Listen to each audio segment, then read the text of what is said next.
ఇది లోకల్లో చాలా చాలా బిజినెస్లు ఉన్నాయి.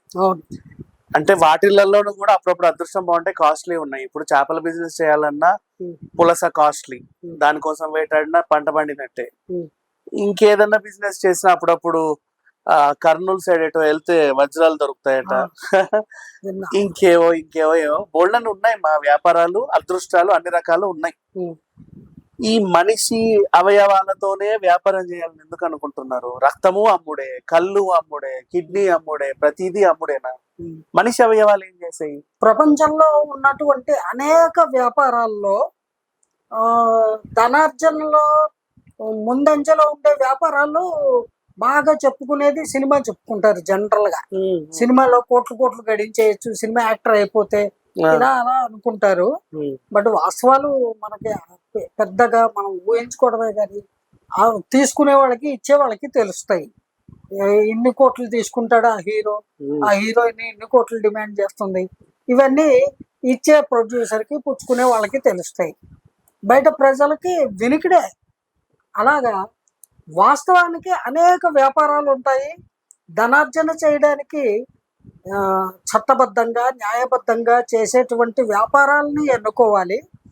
అయితే ఈ వ్యాపారాన్ని ఎందుకు ఎన్నుకున్నారు, ఇటువంటి వ్యాపారాలు అసలు ఎందుకు చేస్తున్నారు అంటే ఎవరికి చెప్పుకునేది కాదు, లీగల్ కాదు.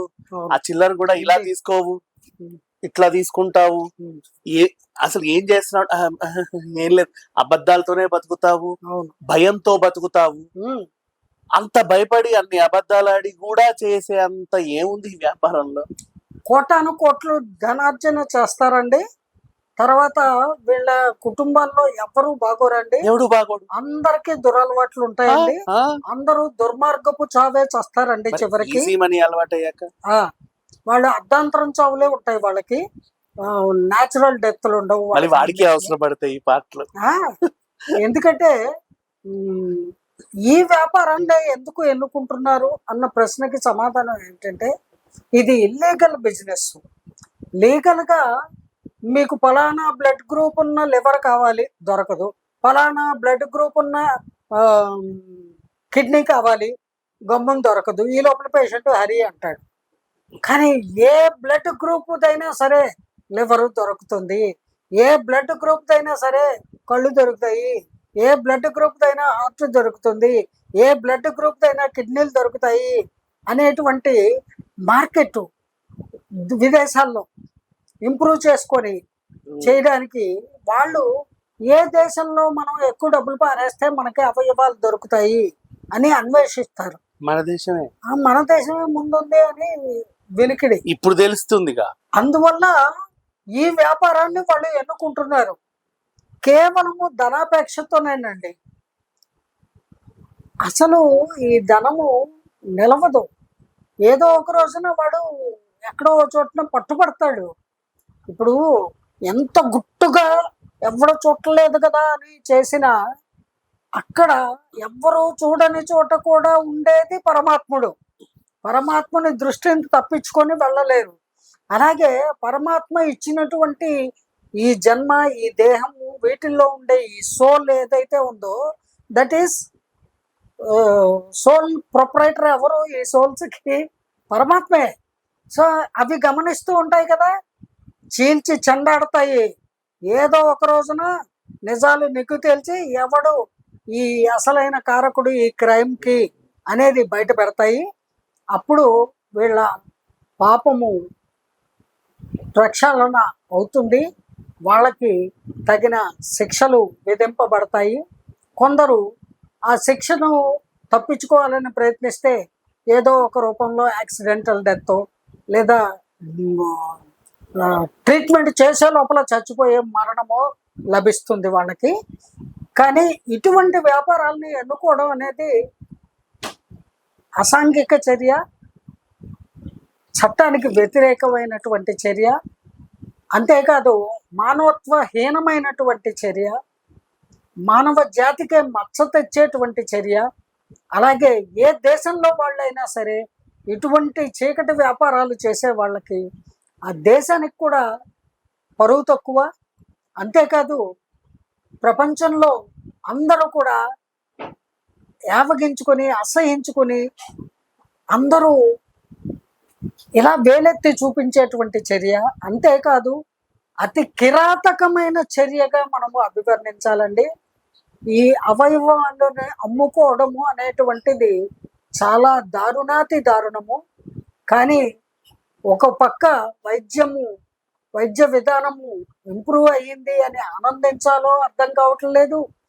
ఇలాగా అవయవాల్ని దారుణంగా దుర్మార్గంగా చీకటి వ్యాపారంతో ఇతర దేశాలకి ఎగుమతి చేయడము, ఇవన్నీ చేసి ధనము సంపాదిస్తున్నారు అన్న అంశానికి బాధపడాలో అర్థం కావట్లేదు. ఒక మంచి విషయం ఏంటంటే మనిషి మాంసం లేదు బయట మార్కెట్ లో, మనకి తెలీదు. అది కూడా ఆల్రెడీ ఎక్కడెక్కడో జరుగుతుందండి బాబు. అది కూడా మీకు ఇంకో విషయం తెలుసా? నరమాంస భక్షకులు అంటారు, మానిటర్స్ ఉన్నారా? మా అస్సాము గౌహతి దాటిన తర్వాత ఆ ఫారెస్ట్ లో ఉంటారు. మీరు మన చరిత్ర పూర్తిగా అప్పుడప్పుడు తిరగేయండి, తెలుస్తుంది. ఎందుకులే, మన దేశంలోనే ఉన్నారు, తెలుసుకోవడానికే భయంకరంగా. మన దేశంలోనే ఉన్నారు. ఇప్పుడు వీళ్ళని ఏమంటారు? నరమాంస భక్షకులనే అనాలి.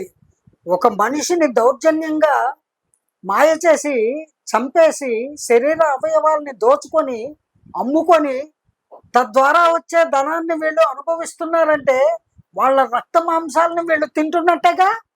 రే దరిద్రులారా, నికృష్టులారా, దుర్మార్గులారా, ఇటువంటి నరమాంస భక్షకులు మీరే అని మనము నిస్సందేహముగా చెప్పుకోవడానికి ఇటువంటి వాళ్ళేనండి నరమాంస భక్షకులు. వాళ్ళు నరమాంసాన్ని అమ్ముతున్నట్టే. ఇప్పుడు శరీరం లోపల అవయవాలు అంటే రక్తము చీముతో కూడి ఉంటాయి కదా ఆ శరీరం పార్ట్లు. మరి మాంసమే కదా, అవి ముద్దలే కదా. కిడ్నీలు కానీ ఇంకోటి కానీ వాటికి పేర్లు పెట్టారు మెడికల్ ఫీల్డ్లో. అవన్నీ ఈ మనిషి అనే మిషన్ లోపల ఉండే పార్ట్లు. ఈ మిషన్ రన్ అవ్వాలంటే అవి ఇంపార్టెంట్ పార్ట్లు, అవి కావాలి. సపోజు ఎవరికైనా కిడ్నీ ఫెయిల్ అయింది, కిడ్నీ పెట్టాలి, ఆ బ్లడ్ గ్రూప్ ఉన్నది, అది దొరకట్లేదు, ఈ లోపల వాడు చచ్చిపోతాడు. దానికోసం ఎంతో విశ్వ ప్రయత్నం చేస్తారు, అప్పు చేసైనా బతికించుకోవడానికి ట్రై చేస్తారు అనుకుందాము.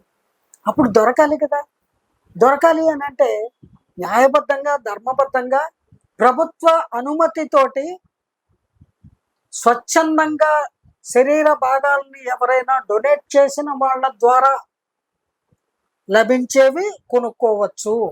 లేదా కుటుంబ సభ్యులు ఎవరైనా స్వచ్ఛందంగా ముందుకు వచ్చి వాళ్ళ యొక్క కిడ్నీను, ప్రతి మనిషికి 2 కిడ్నీలు ఉంటాయి, లివర్లో సగభాగం ఇవ్వచ్చు.